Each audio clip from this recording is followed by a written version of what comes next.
Afternoon, everyone, and welcome to the second half of today's Grassroots doubleheader. This is the latest in the series of sessions that we've been running, the collective's been running on grassroots football.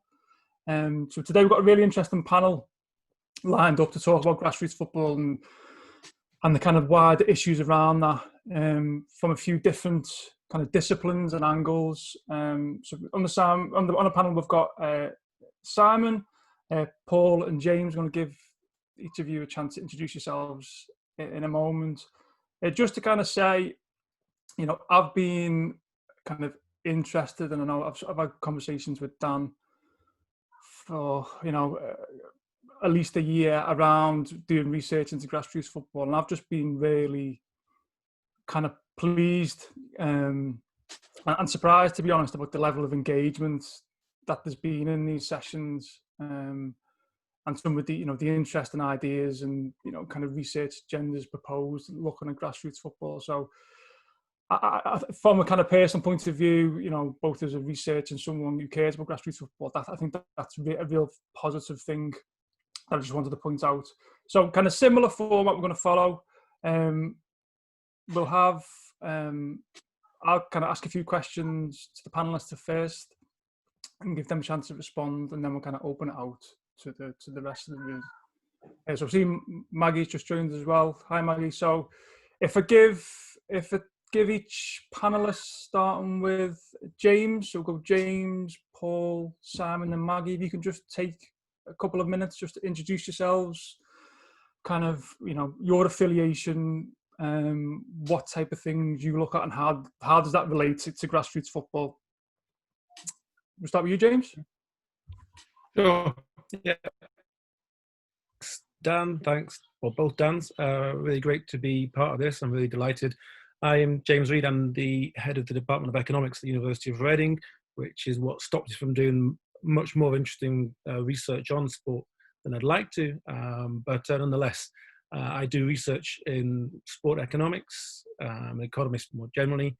As economists, we're interested in why things turn out the way they turn out. You might think of economics as being all about the money, but it's more about how the decisions made by people under varying situations, different amounts of uncertainty, pressure of all sorts, and how do they lead to different outcomes happening. It might be GDP and inflation, but it might be anything else. It can be, you know, things like even football match outcomes. At the end of the day, as we know, football is big business, many millions of pounds, you know, flying around, and so we can think legitimately about applying economics to the area of sport, but also learning a little bit from sport about how people operate under different levels of and different kinds of pressure. Over the last year or two, I've been involved with some really interesting discussions with the local football association down here, the Berks and Bucks Football Association, and a lot of the discussions have been kind of touching on a lot of things that the previous session was talking about referees and keeping referees in the game, abuse and things like this, and discrimination and all these kinds of different areas. So I've been starting to think a little bit more about these kinds of areas, and they are a core passion for me. I played a little bit of football back in the day. I just run now because you get fewer injuries. But, you know, I observe around the UK, I observe how fundamental to our psyche football is on the local football field. So, you know, it's a central part of what we do. And I've had chats with Dan Parnell about this over the last couple of months. And so it's something that I really want to get more into. So I kind of see this, you know, as a little bit of a consumption thing for me. I want to learn from the rest of the panelists and the other kinds of questions that are out there, because I'm far from an expert about grassroots football, at least from an economics research perspective. But I think economics offers a lot in there, and so I'm looking forward to taking part today. Brilliant, thanks, James. Paul, move on to you. Yeah, sure. Hi, I'm Paul Whitty. I head up the School of Arts at Oxford Brookes University. I have a research group called the Sonic Art Research Unit, and a lot of my research has been in sound, experimental composition, and those kinds of areas, sound installation, site-based sound. My grassroots football interests are really around recording the sounds of the everyday happening of grassroots football. I have a project called Sound Diaries, which records everyday life in sound. We have projects looking into the sounds of vending machines, wheeled luggage, sounds, those kind of sounds that are all around us, really modeled on ideas perhaps that were first considered by writers like George Perec, who observed what was around him in a very exhaustive way. We try to do the same thing with our sounding environment. So in terms of my sound recordings of grassroots football, I concentrate on the adult game. I'm really interested in the talking on the pitch. I have interests in the sounds around that, recording the sound of myself painting white lines on pitches, for example, for long periods of time. It's a nice kind of slow audio situation, quite meditative, I find. Then more practically, I've been coaching youth football for about 7 years now. My team are now under 21s. We play in an under 21s league in Oxfordshire. I'm the club welfare officer at Wallingford Town, AFC, and quite involved in the committee there. So those are kind of my interests.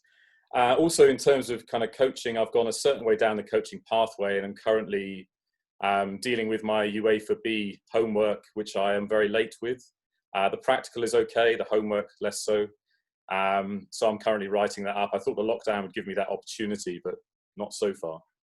That's me.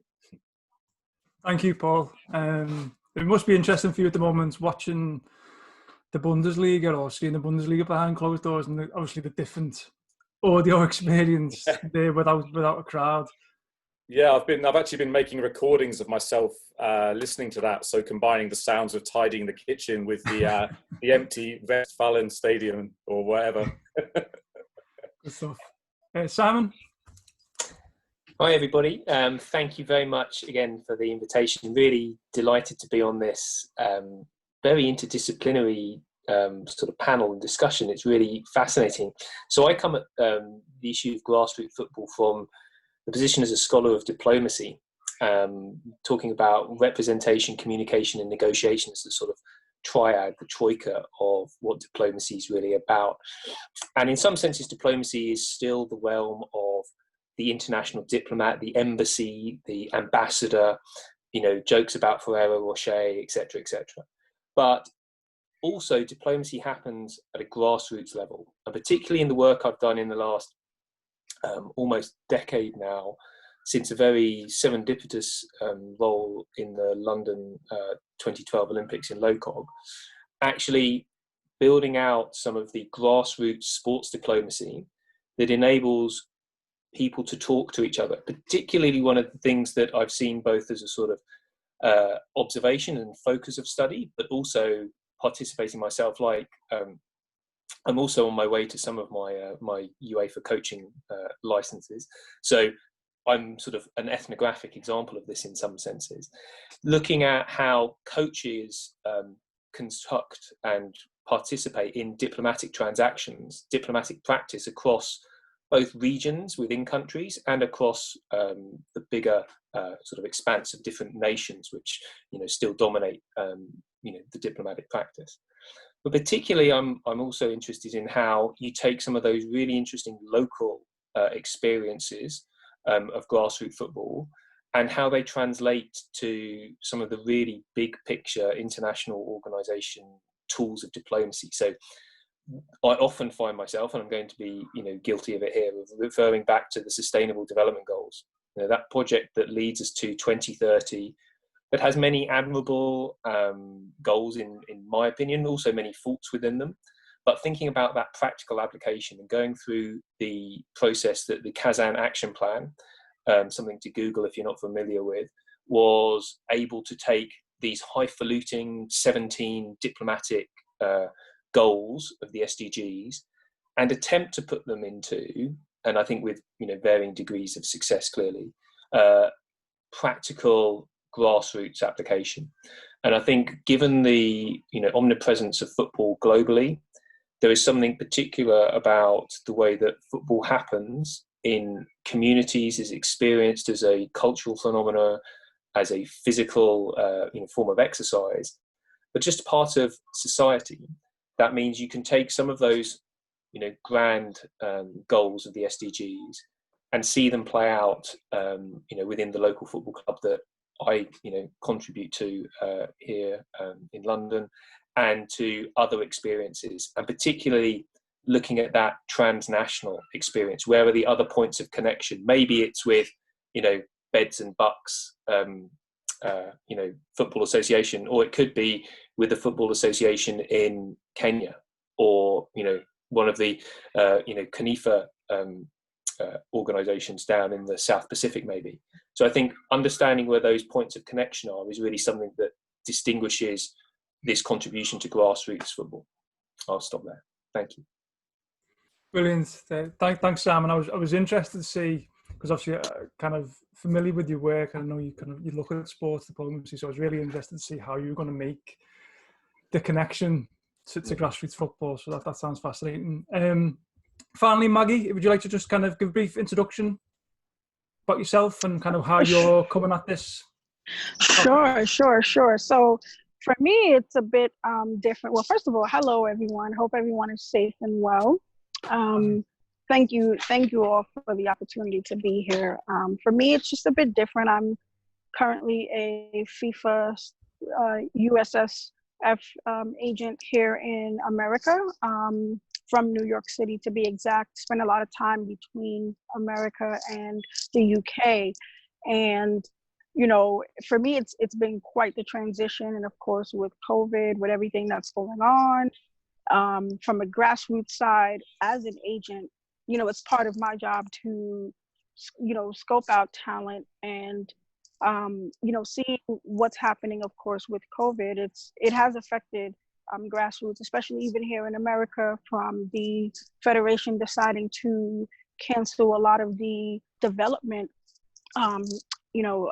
academies, and it leaves a lot of the footballers stuck and confused, because if they were going through specific programs to develop, now where do they go to do that? And so for me, I just think it's pretty interesting, and of course, as time goes, we'll see what develops here in the US.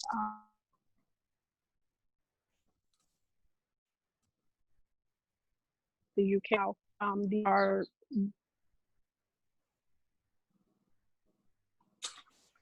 the technical side of the game. Just lost you for a moment there, Maggie. Sorry. Here in America, of course, as we call it, oh, can you hear me now? Yeah, we can hear you now, yeah. Okay.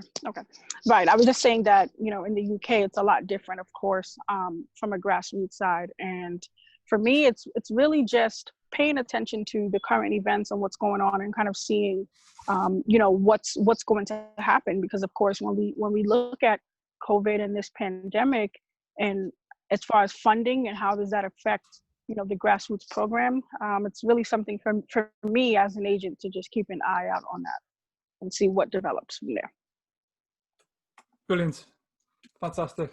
Thanks to all the panelists. I suppose that the first question then, and it's something kind of I've thought about, and I suppose as a researcher, you always want to kind of get a workable definition of the phenomena you're looking to analyse. And I suppose the kind of the term grassroots football is kind of thrown about.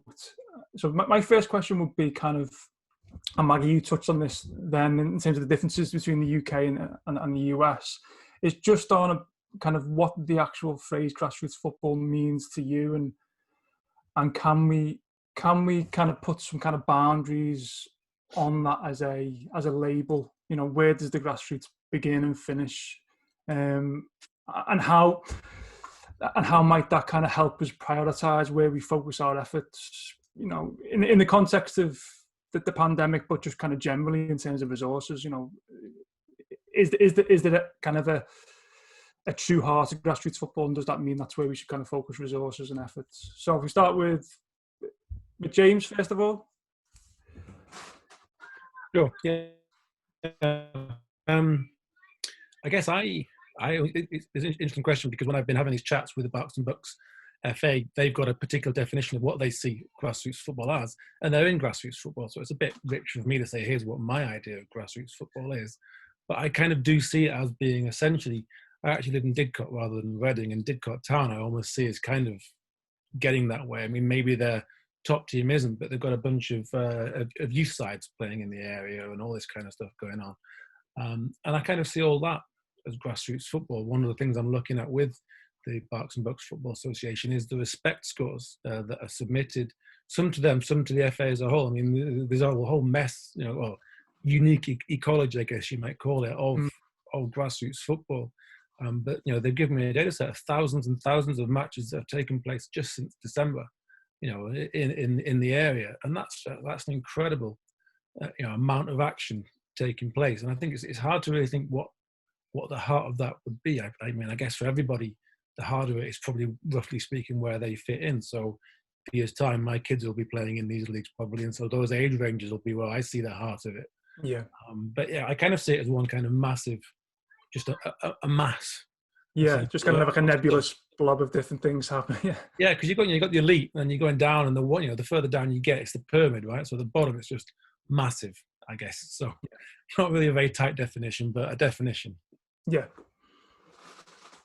Paul, do you want to contribute on this? What does it mean to you? Well, first of all, yes, it's interesting to know that the data I fill in after matches might go further than the Berks and Bucks. That's nice to know. Because I often wonder where that goes and whether it's analysed, in terms of our comments about the opposition behaviour and our own behaviour and so on. Very interesting. In terms of grassroots football, for my recording project, I had to make a decision really about where I defined grassroots football as being. And for me, it's got to be really below step 6, I think. So I for example, Didcot Town are a good example, a Southern League team. I wouldn't see that as grassroots football. And I think partly my definition was based on who's putting the goals up. So if the team are arriving at the pitch and putting the goals up, that is grassroots football for sure. And then there's maybe a bit of a grey area between that and, the lower reaches of the Hellenic League and so on. And it's that idea of it being homemade. There's also that notion that maybe grassroots football is football where the linesmen are supplied, or the assistant referees are supplied by the teams. They're not supplied by the league. So when you get to the Hellenic League Division 1, which is step 6, you've got 3 officials. So I think partly for me, it's about the culture around the game, the support around the game, and it's also about the type of site it might take place on. Most of the games I record take place on village greens, parks, recreation grounds, rather than anywhere that looks like a football stadium. So Wallingford Town and Didcot are a little bit far north of that, I'm afraid. Yeah, it's an interesting kind of dilemma or dynamic there. I take what you're saying, and it kind of resonates with me. But almost our definition of grassroots football, and there's a lack of resources. In the fact that it's a lack of, what you're basically describing is a lack of resources and a lack of support, infrastructural support. Yeah, that is the image that we have of the kind of quintessential kind of Sunday league game or junior game. And I suppose that it's a bit of a problem going forward, because we want to increase support, we want to professionalise. It almost ceases to become what we identify as grassroots football, doesn't it? In a strange way. I think that's really interesting, because one of the things that I think about a lot with my own team is how we behave as a community. I mean, they're under 19s playing an under 21 league. What is their individual kind of commitment to the team? And I think what I like to see is teams working together as a community to prepare the pitch, look after each other, look at what's happening around the pitch and around the community that might attend the match. And I think so. I guess that you're right. The kind of the negative way of perhaps looking at it is to say that there's a real lack of resources. But on the other hand, it's to look at it and say, well, it's coming from the match is happening because of the love of the community around this match making it happen. Yeah. So there's a kind of real balancing act there. I mean, I don't know what to say. I've just been watching some very interesting films by a Dutch photographer called Hans van der Meer, which have just been released by the Impressions Gallery in Bradford, which are of grassroots football, across the continent, some in Italy, in the Low Countries and in England. And one of the things that really characterises those is, members of the team trying to drive corner flags into the ground and generally failing. having them fall over. So it's an interesting conundrum, and I am interested in the kind of making a more professional experience for the players, for sure. Yeah. Yeah. Sam, I don't know, you can kind of contribute this, maybe speak to it from, as you say, from that kind of diplomacy point of view in terms of what's grassroots or looking to kind of project. I think it's very interesting, and it's good to have James and Paul's sort of contribution from there. I'll confess that I've not sought to define it in the way I might define other things in academia, partly for fear of over-defining everything. Yeah. But I think there is a value to doing that, and I just listening to James and Paul's remarks there, certainly the data set that local football produces is worthy of further study. So in that sense, I would keep being mindful of the resources available. I think lists of players, ages, progression through the years. So I think that's one of the key things to me would be about that. There's probably two other points, and again, this probably reflects the structural thinking in which I'm conditioned by virtue of my disciplinary background. One is around the relationship to formal education and schools and school football, in a way that is that the tension between a school team within an educational institution and a non-school team that may well involve a lot of the same players and be played on the same pitch, but not with the school teacher running it, even if the school teacher is the same father, mother, who does it on a Sunday morning as well. And the other dimension, I think that, I've been very informed by is the work of an EU project called Grassroots Sports Diplomacy, which has really sought to place, a distinction and a real emphasis on the grassroots as something that is organic and has begun because people love the enterprise, and it's not restricted to football. So there's definitely scope for a grassroots football diplomacy project. Make a note. We'll come back to that later. But I think their thinking, and this is a sort of pan-European project that's culminated earlier on in the year. I think I've been very taken with their efforts to define the grassroots and distinguish it from the formal dimensions of sport, and the tensions that exist with sports federations, national governing bodies, regional sporting bodies, local county FAs and what have you. So I think there's a reference point there within that. Yeah, and I think just kind of thinking while you were talking then, and think about my own research, and sorry, I should have said at the beginning a little bit about myself. So my research is mostly in kind of politics, and that's what I teach at Aston University. And I think about kind of how you would define grassroots activism or grassroots movements. It is in essence that they are organic, they are bottom up, rather than, kind of driven from top down by a political party, let's say. So I suppose in terms of sport, I'd say that impetus has got to come from the ground up. And I suppose the question is where does that desire to play, how does that interact with the infrastructure that's provided either by public or private sector, and how that exactly fits together is one of the kind of questions maybe to be explored. Maggie, if we come to you, and you mentioned about perhaps some of the differences in the US in terms of how grassroots sports are viewed. And we've got a question just in the chat from David Kilpatrick, who said, and maybe you can kind of think about this in your answer, step 6 only applies when you have an integrated pyramid system. But he says, unfortunately, in the US, you don't have that. So I was wondering whether you could address the segmentation of the game that isolates the grassroots from the elite level in the US, and the role that pay-to-play plays in the system there. So maybe just kind of reflect on some of the differences. Sure, yes, I did see that question. Thank you, David, for that question. So the pay-to-play model here in the US pretty much works by the parents will enroll their kids, and I mean, we're talking the cost could run them anywhere between $3,000 US dollars to about $5,000. So roughly, if the US soccer says, okay, we're estimated to have about 3 million boys and girls enroll in the pay to play, they're probably seeing anywhere from $1 billion to $2 billion a year just from this particular program. And I, for one, have family members that have enrolled in this program, and it has cost extremely a lot. But then you have coaches that are somewhat fighting over top talent. So the talent that's probably not fully developed, unfortunately, your parents are spending all this money, and yet you're not really receiving what you're paying for.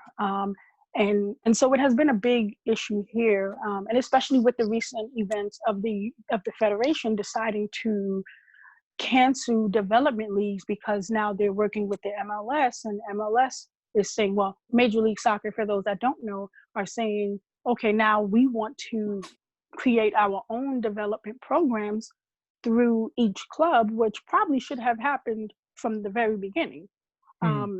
And so now with that, once again, it's unfortunate because now the parents who spend all this money, which they don't really have, it's the requirements and the standards to even be a part of the actual MLS development academies is a lot harder than US soccer. So it leaves a lot of, kids confused, lost, hopeless, not sure exactly what they're going to do. So instead they have to look at other alternatives.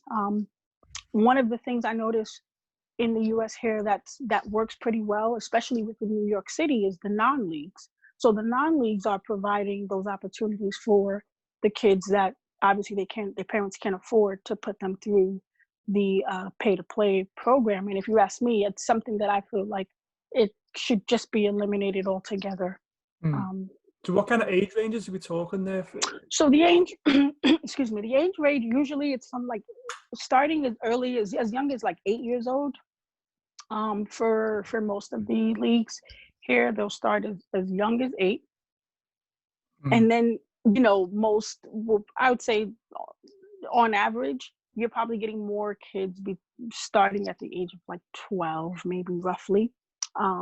Because, soccer is a growing sport here in the US.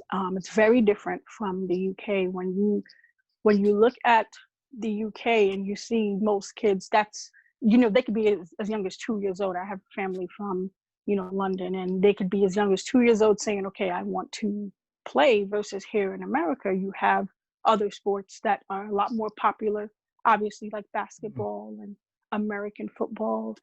So when it comes to soccer, I just would always hope that on the development side that, eventually it will grow and there'll be more kids that are even younger than the age of 8 that want to partake in this, and they're figuring out something on the grassroots side.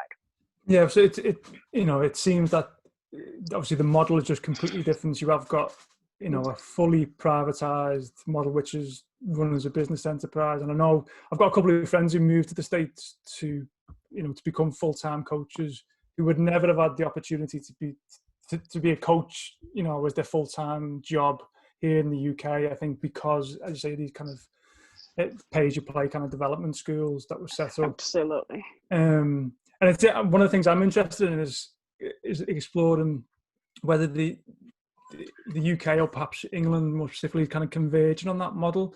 I know of a number of teams kind of locally in the Northwest whose teams have grown out of kind of soccer schools and kind of half term and kind of summer holiday camps. And then from that, the teams develop. And there might be kind of one person who's running 10 teams across different age groups.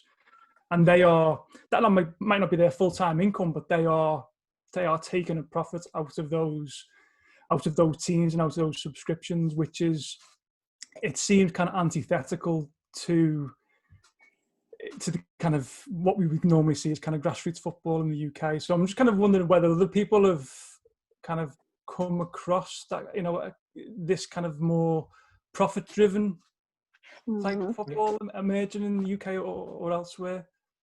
James, Paul, Simon, feel free to jump in. Simon, Simon. Thank you. Certainly you've been a feature of the local environment, my sort of very anecdotal experience with, my 2 boys. The number of teams that they're playing against now, which are nominally called academy teams, largely, and there's 3 or 4 I could name, but perhaps won't for ramifications, of former professionals, of some of decent standing, who have set up these soccer academies, insert player's name, soccer academy. And I think there's some really interesting divergence of practice across those. So one of the features that speaks to Maggie's experience is they are far more expensive to join as a parent point of view. The contrast is probably 300 or 400% more than the fee to the FA affiliated club next door, metaphorically. And I think that's an interesting dimension. Sometimes they have nicer kit. They have their full training kit as well as a match kit. In some senses that's perhaps what you're paying for, but the facilities are no different in this local experience that I would share. There's no permanent base necessarily, but one of the interesting things I think about that, the sort of divergence in this, is the well-being responsibilities. So when you are part of a league and you are, those leagues are affiliated to football associations, local football associations, comes with well-being and safeguarding responsibilities. And I think the different interpretation of well-being and safeguarding in a clear for-profit academy and a voluntary run sort of local football club, I think are quite different. And one of the, and I've had a couple of conversations with the guys who run these academies, one and sort of both ends of the spectrum. And it's very clear to me that the well-being and development of individual players on the one hand, and the supreme race to be the next, professional footballer on the other, are very far apart. And, I'm much more inclined to think about coaching, in my interpretation, as something that comes towards developing the well-being of people who happen to be players, as opposed to trying to find the next, Cristiano Ronaldo or whoever on the fields of Hertfordshire. So I think there's a real sort of manifestation of different practice out of these different structural circumstances. Yeah, I think you're right. I think as an analogy to that, you talk about kind of the safeguarding and the kind of well-being of the individual player or the individual child in most cases. I think there's an analogy to me between the current situation, and I think it was notable that most, the private facilities, private football facilities, Goals, Power League and others, they were all the last to close. After the FA had ordered grassroots football to stop playing, there was another week to 10 days where those facilities stayed open. Now, whether that was right or wrong, that was obviously a commercial decision. And, if you go further down this road, then commercial decisions become more prevalent because that's the primary purpose for that particular enterprise. So, that's an interesting dynamic. James, did you want to? Yeah, I was going to chip in because, as an economist, I guess I've got to add something when we come into these kinds of different institutional arrangements. I mean, the typical idea of, I think, of economics, perhaps I'm being unfair on what everyone else thinks of it, but is this whole, we're after profits and profit maximizing and so on. And that's obviously one business model.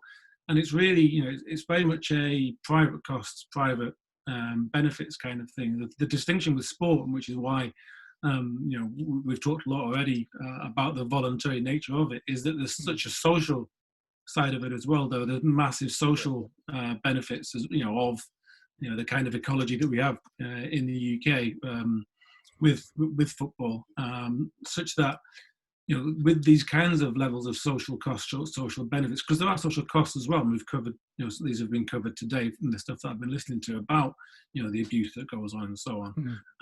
But the point is that there are these additional social costs, social benefits that go on, and the very basic economics says that the institutions that only base it on the private stuff will get it wrong. They won't provide enough of the good things, because, well, it's the market. I'm quite intrigued to learn more about this because, I'm not, as I've said, I'm wading into this whole thing, but I'm quite intrigued by the idea that there are these, these more profit orientated sports clubs, turning up, because the definition, which we kind of rounded on there, was about resources and about the lack of resources, and you're kind of almost going up against that that lack of resources, and you almost, you revel in the success that you get because you didn't have those resources in the first place, and that's almost a big part of the way in which these things often seem to work. You want to beat the team that's got more resources, perhaps. So maybe we need these these big boys, these big for profit type things within the system as it is. But I think it's really interesting. Then you mentioned the more commercial orientated decisions. These are the 5-a-side centres that stayed open, and again that really speaks into the difference in ethos between public sector provision with a more socially minded perspective, because while we had an airborne virus spreading, and that does involve taking decisions that involved less profit being made or less revenues being drawn in.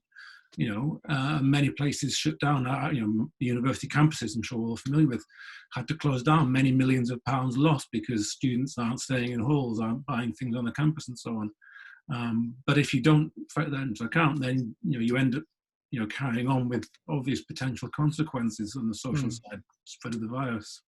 Yeah, I do think it's an interesting comparison. I think one of my worries with grassroots football, kind of coming back from the pandemic, is that a lot of local teams rely on particularly schools facilities, and then perhaps some of the better teams of a better standard rely on university facilities.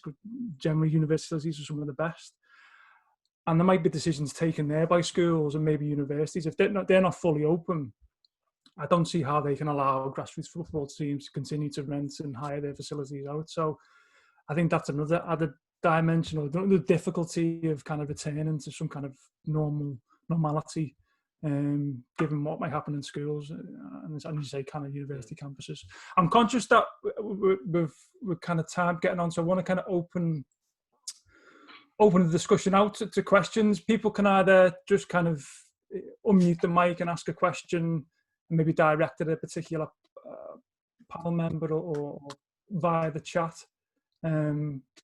If you'd rather, then I can read the question out if you don't want to kind of speak over the microphone. So have we got any questions for the panel?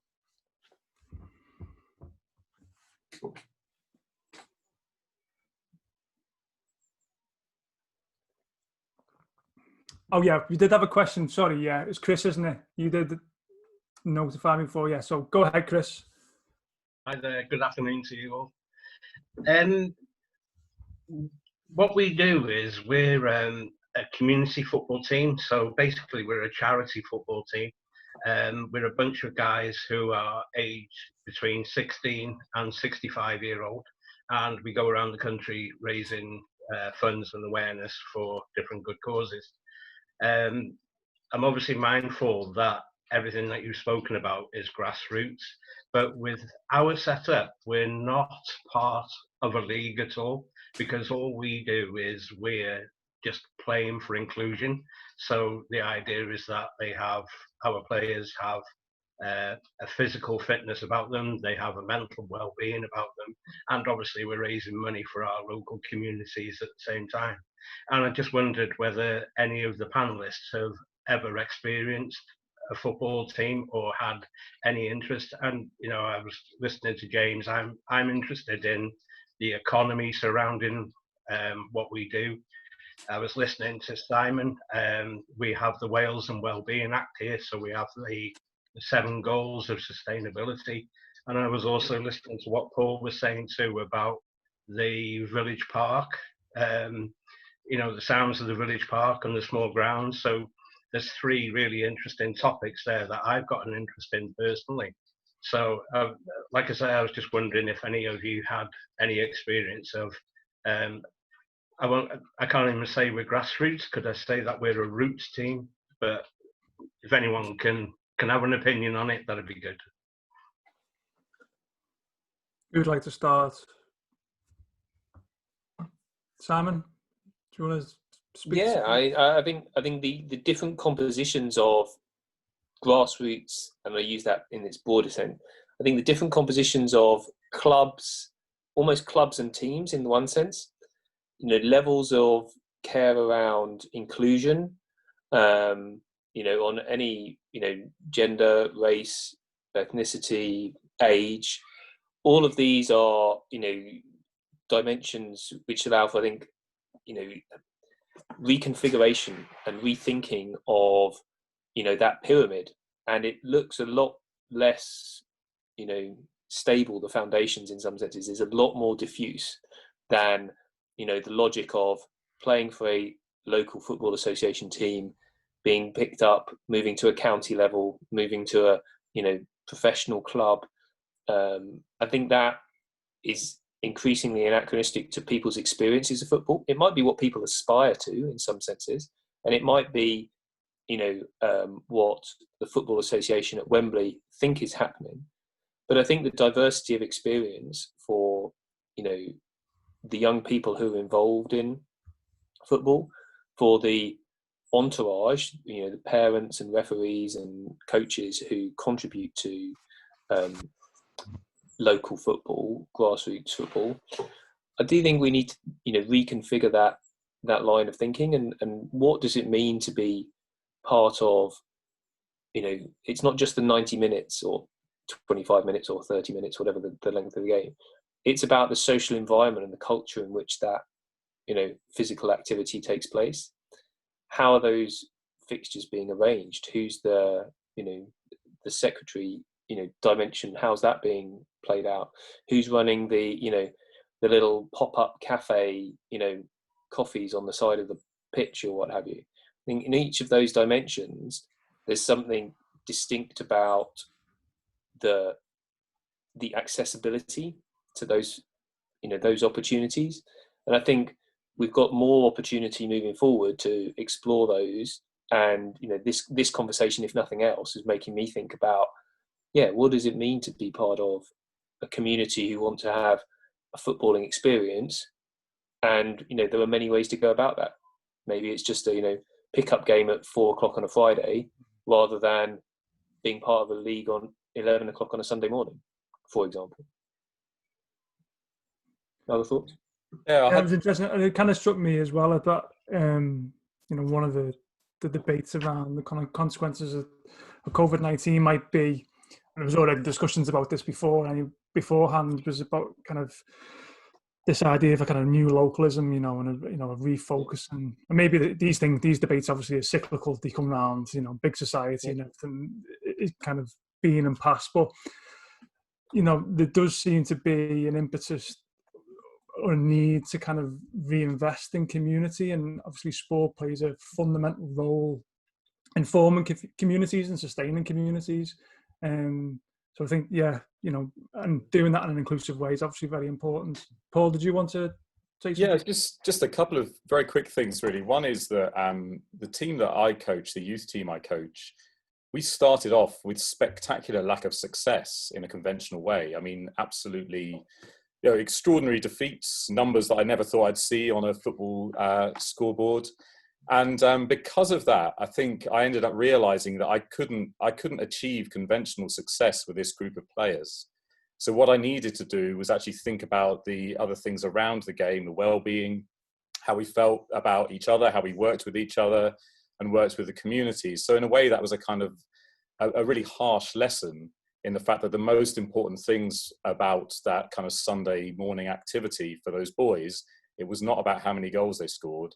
It was about how they felt about themselves after the game. And those two things weren't necessarily connected. So I think that was a kind of interesting lesson. And equally, I've been looking into a range of other kind of clubs. There's a very interesting club in Salisbury Rovers, who concentrate on free play a lot and trying to kind of make coaches into enablers for free play. They do a lot of street football. And equally, one of the things that I'm really keen that they do, they look at the UN Convention on Children's Rights, and they try and start with that as a way of thinking about the way that you model a curriculum for, young footballers. So it's a very, very long way away from that kind of leagues and football kits and, that kind of thing. And I think, the other thing, and one of the things that I really think a lot about is, why is it that youth football looks like adult football? I have no idea why we play 11 aside at under 13 level. Doesn't make any sense to me at all. It becomes an athletics tournament. You know, who's the fastest, who's the tallest. In that period between under 12 and under 15, you often get players, one of whom might be, you know, 4'6" and one who might be 6'3", playing against each other. There are those whole kind of, so there's that whole period, that mid-period of youth football, when many players drift away because it isn't an enjoyable experience. They're not developing their skills. They're not getting time on the ball. The game is very competitive. Coaches focus on results. So I think there's a whole load of things that could be unpacked there. But I'm particularly interested in this idea of looking at the children, the aspect from children's rights in terms of youth football, certainly. Yeah, it reminds me of Jimmy's point in earlier in the previous session when he was talking about more research from the, you know, from the child's perspective or from the player's perspective. And I think I've written that down, that the Salisbury Rovers, I'll be having a look at them and seeing what they're doing. That sounds interesting. Yeah, very interesting, yeah. James, did you want to? Yeah, I was going to say, the thing I like about that, Paul, is it begs the real question, which is what economists ask when they come to football, is what's the outcome? You know, we might think it's a 2-1 win, or in your case, a 25-1 win, or something like that for the team. But what is it? You know, what are the outcomes? The outcomes are often, you know, mental health type outcomes, all sorts of other different kinds of outcomes at certainly at the grassroots level.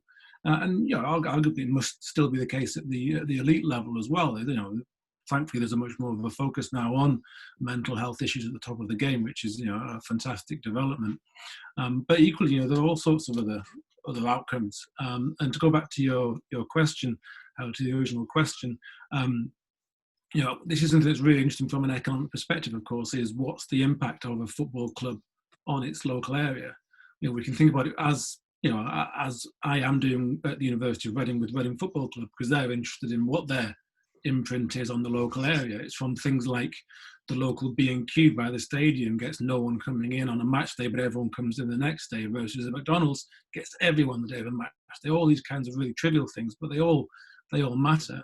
And then, of course, you know, you get down to grassroots. You know, it's a very different way in which a grassroots club interacts with the local economy. But again, it's probably not in ways that we traditionally measure as economists. It's not in terms of gross value added and all these kinds of things. It's much more down to earth. It gives people a sense of purpose.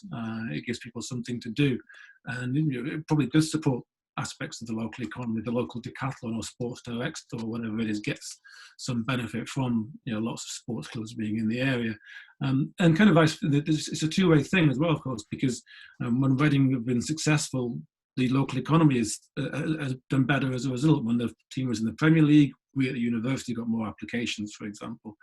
But equally, of course, a more prosperous local economy helps a football team as well, because people are then more willing to be generous with their money, with their time, potentially, relative to if you're in a difficult time. And again, that brings us back to COVID, really, is that I worry a lot about where we're going to be in a year's time. You know, as Danny, as you were saying, there was this kind of whole idea that we might have a rethink because of COVID, because it's given us this chance to have a reset.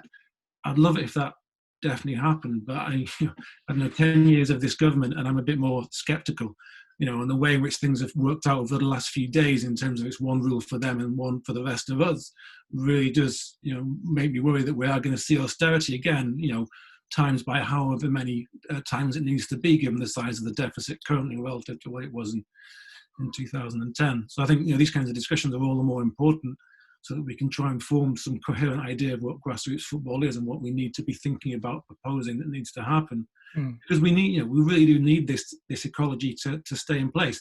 Maggie was talking about what happens in North America. My wife's Canadian, so I've been in Canada a lot, and there it's hockey. It's all hockey. The hockey team is what the football team is here, and that's built up over years and years, over a century. And you know, if we lose it, it's not like we're just going to suddenly get it straight back again. That's built up over decades and decades here. So these are really important institutions that we can't, you know, we need to make sure that we're not losing. Yeah, sure. We've probably got a chance for one. We've got any final questions for the panel before we wrap up? No, I've just got, I suppose, building on from what you've just said, James, as I've mentioned in previous sessions, I'm looking to collate a response to submit some evidence to the Culture, Media and Sports Select Committee in their current inquiry. And I suppose it's thinking about if we wanted some kind of reset on grassroots football and using kind of the current situation as an opportunity, what is the kind of the one thing or the one area where you would look to really kind of highlight that, you know, this needs attention or we need to change this in such a way? What would you start with you, James, given that you just finished that? What would you think is the most important part? Even more of my voice. Okay. I think actually the most important thing is that we carry on doing this. You know, so in the discussions I've been having with the Berks and Bucks Football Association, it's all about keeping people in the game because, you know, people have already mentioned this in this session. You know, there's a big turnover. In fact, it was the last session. There's a big turnover of referees. You know, because referees get disillusioned and leave the game for whatever, you know, for obvious reasons, abuse and all these kinds of things that are taking place. And so, you know, the immediate response is, well, actually, economics says that given the social benefits of sport, there needs to be government support. So austerity will be another disaster if it comes back again. But what do we need to do with that money? And I think we need to think really carefully about how we use that money to retain people in the game, to retain kids in the game, the 4'6" kids when they're playing up against the 6'3" kids. You know, all these kinds of, you know, we need to think really about how we would use the kinds of money that needs to come in if the game, you know, because, you know, we need it to support the game, such that people stay in the game, because that's how it carries on. If people are staying in the game year after year, passing it on to their kids and the next generation and so on.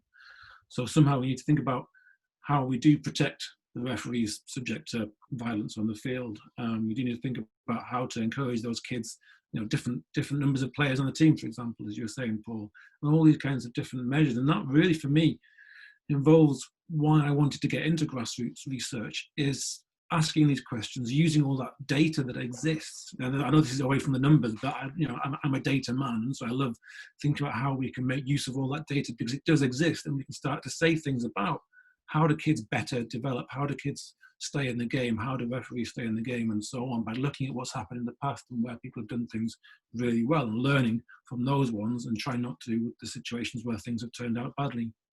Okay, so like retention, just kind of retaining those volunteers, the referees, and everyone else that supports game. Maggie, if we come to you next, what's the one thing that you would look, you know, to highlight from your perspective that, you know, needs to either sustain and maintain or change? So it's interesting because I'm obviously American, you know, born in the USA, but I model a lot of just even my own practices after you guys, right? Being in the UK. I feel that within America here, it's something even I'm talking with some coaches and organizers of non-leagues, is to really teach the kids the game of soccer. I mean, like, really understanding that it's not just about profit. So it's not about, okay, I'm going to pay to be a part of the US Soccer's grassroots program, and I'm, you know, as I said before, I'm paying lots of money, or my parents are paying lots of money, but I'm not the best player, so I don't really feel like I'm going to continue playing soccer in the future. Whereas some of the non-leagues, you have a non-league like FC Harlem, and I work very closely with the coach from there. And the difference with FC Harlem and versus the USA program is that FC Harlem is now working with organizations like Chelsea Football Club to bring the Chelsea Football Club academy players to come to the US and be able to take part in holding different sessions and really just teaching the kids in a place like New York the actual game of soccer. So for me, it's really just teaching them to understand all sides of it, from the technical side, because you have a lot of kids here in America that they don't really understand the technical side, especially on the women's side. They really don't understand it. And because of that, it causes a lot of confusion that if you see a player coming out of the USA wanting to go to Europe, it tends to be quite an adjustment for that particular player. So for me, it's just really, really honing in and educating the youth on every aspect of the game and not making it so much of a profit, not making it so much of a business, but actually the sport. And the reason why they got into the sport is because their love for the game. So really just working on that. Yeah, so kind of development, education. Exactly. Yeah. Yeah. Paul and Sam, is anything different that you would look to add? Yeah, if I may, I think if we're talking about contributions to a parliamentary inquiry, there's probably two dimensions. One is, I think, to look at the best practice, sometimes just good practice, best practice that's been seen overseas. I'm very impressed routinely, with some exceptions, by the projects that I'm aware of at grassroots level in other countries, particularly in what we might term, somewhat pejoratively, the global south. Issues which allow sport and, HIV or development or education to be, co-created and participate, those kind of links to be made, the intersection of those kinds of issues, particularly around gender. I think there's some really good opportunities for, the UK/England to learn from elsewhere, and also to focus on some of the really good practice at a local level that already exists. I think there is a danger, and particularly in the parliamentary context, of continually reinventing the wheel. And that's something that, politicians want to do, of whatever political flavour, however much we might like or dislike them. But so I think we have to be really brutally clear to them that there's some really good stuff out there that isn't going to cost them huge amounts of money up front. Actually, you can make some really important inroads on some of these issues, and then, as it were, come back with a begging bowl. I think the other dimension that I'd just like to highlight, because I think it's a really important vector that actually grabs attention of politicians, and again, for whatever motive, is to look at the well-being dimension of players, coaches, all of the stakeholders involved, and particularly in relation to issues of human trafficking and modern slavery, which I think are particularly salient issues that touch football greatly and allow football to make really important contributions in terms of some of those narratives that impact tragically lots of people and are an illegal business as well. So I think there's a number of access points that touch upon the criminal justice system, immigration, all of the politics involved with that, which is problematic in so many ways. But I think there are things that you can make those kind of touch points into a parliamentary discussion at DCMS actually resonate with the people who are going to be receiving that information and playing it out within the political context, and again, whatever we make of that. Yeah, no, that's brilliant. I think one thing we've discussed previously is about looking elsewhere for models of best practice and not just kind of critiquing the status quo and saying the FA is not fit for purpose and so on and so forth, which is that argument's been made time and time again, is actually to kind of look at some of the positive ways of doing things. Just to finish, Paul, have you got any kind of closing comments? Just two really quick things. I mean, one is, I think it's important that, well, for me, it's really important to look at models of clubs who prioritise culture and community engagement over on-field success. And that doesn't just happen at grassroots level. There are professional clubs who have excellent community-based projects where, if they were relegated, it wouldn't be a great disaster necessarily, because actually what the club is about is it's about the culture and community of that town or place. And the second thing is, this is a more personal one. I'm really interested in the transition from youth to adult football and trying to retain footballers who are between the ages of 18 and 22 and feed them into adult clubs, because those two worlds are often extremely different. It can be difficult to make that transition, particularly for footballers who aren't perhaps going away to university. University football is another thing. If you're staying at home, if you're working, how do you get involved in the local club? How do you feed into that situation and continue doing something you love? Yeah, no, really, really good points. Well, I'm an Evertonian, so my team certainly hasn't prioritised on-field success in recent years, so they can be held up as an exemplar, maybe. So that brings the session to a close. Just to thank all the panel. I thought it was a really kind of fascinating, interesting discussion, and kind of added to, but kind of didn't duplicate what we've talked about in previous sessions on grassroots football. So I thought it was really, really useful, and certainly kind of I've learned a lot in this one and the previous session. So, thanks for your time.